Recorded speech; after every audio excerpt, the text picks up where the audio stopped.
خبروں کا سلسلہ آگے بڑھائیں گے اور ابھی آپ کو بتائیں کہ پاکستان اور بھارت کے درمیان کشیدگی اور موجودہ صورتحال کا جائزہ لینے کے لیے سینٹ کی پورے ہاؤس پر مشتمل کمیٹی کا اجلاس آج ہوگا، جس میں ڈی جی ISI بریفنگ دیں گے۔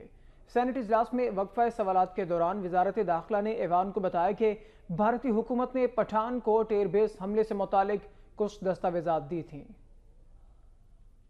سوالات کے دوران وزارت داخلہ نے ایوان کو بتایا کہ بھارتی حکومت نے پٹھان کوٹ ایئر بیس حملے سے متعلق کچھ دستاویزات دی تھیں۔ حکومت پاکستان کو 5 ٹیلی کام کمپنیوں کے موبائل نمبرز دیے گئے کہ ان کے ذریعے بھارت فون کالز کی گئی تھیں۔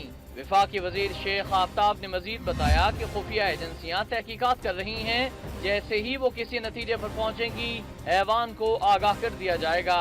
گزشتہ 5 برسوں میں قرض معاف کرانے سے متعلق تحریک پر بحث کا آغاز کر دیا گیا۔ اسی طرح نیشنل کمانڈ اتھارٹی ترمیمی بل 2016 متعلقہ کمیٹی کو بھی بھجوا دیا گیا۔